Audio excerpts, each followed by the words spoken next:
کچھ غلطیاں ہم کرنا نہیں چاہتے پر ہم سے ہو جاتی ہیں، کچھ دل ہم توڑنا نہیں چاہتے پر وہ ٹوٹ جاتے ہیں، ہماری مجبوری ہوتی ہے ٹوٹ جاتے ہیں۔ رات کو اس کی بارگاہ میں ہاتھ باندھ کے کشکول طلب دراز کر کے خوب استغفار پڑھنا چاہیے کہ مالک بندے ہیں نا، کیا کریں، نفس کا ساتھ ہے، دنیا کا ساتھ ہے، خواہشات نفسانیہ، مالک معاف کر دے۔ درد سے توبہ، رسم نہ ہو، کہانی نہ ہو، لفظ نہ ہو، جملے نہ ہو، اور جناب ایسے لوگوں کے بیچ بڑے ہاتھ باندھ کے اور بڑا کوئی ضرورت نہیں، آپ اکیلے اپنی چارپائی پہ بستر کے اندر منہ دے کے بھی درد سے کہیں گے نا معاف کر دے تو وہ تو مہربانی بڑا ہے۔ بندہ کوئی ناراض ہو جائے تو ہمیں کوئی نہیں نیند آتی، اس کے گھر چلے جاتے ہیں۔ ہم اپنے سارے رشتوں کو، تعلقات کو مینٹین کر کے رکھنے کے عادی ہیں، ہمیں پتہ ہے کہ وہاں میں نہیں جا سکا تو بیٹا بھیجتا ہوں، فلاں شادی پہ میں نہیں جا سکا تو بھتیجا بھیجتا ہوں، بھائی بھیجتا ہوں، ہر تعلق کا ہم نے خیال رکھا کوئی روٹھ نہ جائے۔ لیکن کمال ہے نا، یہ نہیں سوچا کہ اگر رب روٹھ گیا تو جب وہ روٹھ جائے نا تو سارے رشتے بھی بندے کے پاس موجود ہوں تو کوئی کرامت نہیں ہوتا، پھر کروڑوں روپیہ جیب میں ہوں تو ڈاکٹروں کی دوائیاں اثر نہیں کرتی۔ وہ روٹھ جائے تو پھر انسان اس طرح سے پھسلتا ہے کہ بڑے بڑے اس کے پاس دروازے ہوتے ہیں پر کسی جگہ اس کا ہاتھ نہیں لگتا۔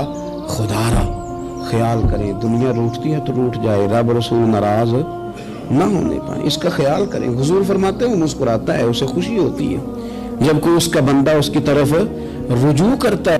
آپ دیکھیں نا، سارے ڈاکٹروں نے کہہ دیا کہ اس کے تو گردے، معدہ، جگر ہر چیز ختم ہے، گھر لے جاؤ، خدمت کرو، ہر طرف پریشانی ہے۔ وہ بندہ بھی سمجھ گیا ہے کہ آخری وقت آ گیا، کل جاؤں پرسوں جاؤں، تیاری ہو گئی، سب لوگ آ گئے، باہر والے بھی آ گئے، یہ ماحول ایک عجیب رنگ اختیار کر گیا۔ اچانک ایک ڈاکٹر نے آ کے کہا نہیں غلطی لگ گئی تھی۔ مجھے بتائیے انداز کیا ہوتا ہے؟ بغیر دوائی کے بندہ اٹھ کے کھڑا نہیں ہو جاتا، میں تو بچ گیا ہوں۔ میرے نبی پاک صلی اللہ علیہ وسلم مثال دیتے ہیں، فرمایا ایک آدمی صحرا میں جا رہا، صحابہ سے حضور خطاب کر رہے ہیں، فرمایا ایک آدمی صحرا میں جا رہا تھا، اس نے اپنی اونٹنی پہ کھانا، پانی، پیسے، ہر چیز رکھی ہوئی تھی۔ صحرا تھا بہت بڑا، درمیان صحرا کے گیا تو تھوڑا سا سستانے کے لیے، آرام کرنے کے لیے اونٹنی سے نیچے اترا۔ اب اس نے اونٹنی کی لگام، اونٹنی کی نکیل اپنے سرہانے کے نیچے رکھی، ہاتھ کے ساتھ پکڑی اور سو گیا۔ تھوڑی ہی دیر کے بعد جب اس کی آنکھ کھلی تو دیکھا اونٹنی غائب ہے۔ صحرا میں وہ پیدل نہ آگے جا سکتا ہے، نہ پیچھے جا سکتا ہے، نہ دائیں نہ بائیں، کھانے کو روٹی نہیں، پینے کو پانی کا قطرہ نہیں، تھوڑا ادھر بھاگا ادھر بھاگا، تھک گیا۔ کریم محبوب فرماتے ہیں وہ پوری طرح نڈھال ہو گیا اور مایوس ہو گیا، معاذ اللہ، مایوس ہو کے دوبارہ اسی جگہ آ کے لیٹ گیا جہاں پہلے لیٹا تھا، انتظار کرنے لگا کہ اب موت ہی آئے گی، آخری وقت ہے، اب نہ میں پیدل یہ صحرا کراس کر سکتا ہوں، نہ پیچھے جا سکتا ہوں، نہ کھانا ہے نہ پانی ہے، سوائے موت کے کوئی سہارا نہیں۔ حضور فرماتے ہیں وہ رستے میں دوبارہ لیٹ گیا، اچانک اس نے رخ بدلا تو اونٹنی سامنے کھڑی تھی۔ حضور نے صحابہ سے پوچھا بتاؤ نا اسے بھلا کتنی کو خوشی ہوگی؟ یا رسول اللہ جسے نئی زندگی مل گئی ہے۔ نبی پاک صلی اللہ علیہ وسلم فرمانے لگے اس کی اونٹنی مل گئی، بتاؤ بھلا اسے کتنی خوشی ہوگی؟ یا رسول اللہ وہ تو دوبارہ دنیا میں آ گیا۔ حضور فرمانے لگے اسے کچھ بھی خوشی نہیں ہوئی۔ جب کوئی رب کا گناہگار بندہ آ کے توبہ کرتا ہے، رب کو اس سے کئی گنا زیادہ خوشی ہوتی ہے۔ میرا بندہ آ گیا ہے، میرا بندہ آ گیا ہے، میرے گھر آ گیا۔ اس نے آنسو بہائے ہیں، اس نے کہا اللہ میں تیرا ہی تیرا ہی رزق کھاتا ہوں، تیری ہی زمین پہ رہتا ہوں، تیرے نام سے میری سانسیں چلتی ہیں۔ وہ آ گیا۔ فرمایا اس اونٹنی والے سے زیادہ رب کو خوشی ہوتی ہے جب گناہگار آ کے توبہ کرتا ہے۔ گناہگاروں کے آنسو اس کی بارگاہ میں بڑے مقبول ہیں، لیکن ہم رسم ادا کرتے ہیں، توبہ نہیں کرتے۔ ہم اپنے آپ کے ساتھ دھوکہ کرتے ہیں، جھوٹ بولتے ہیں۔ ہم نہ گناہگاروں پر بھی فتویٰ دینے میں جلدی کرتے ہیں اور نیکی پر بشارت دینے میں بھی جلدی کرتے ہیں، حالانکہ یہ ہماری ذمہ داری نہیں۔ پتہ نہیں اللہ تعالیٰ کس کو کب توفیق توبہ دے کے اپنے قریب کر لے، لیکن بڑی جلدی ہے۔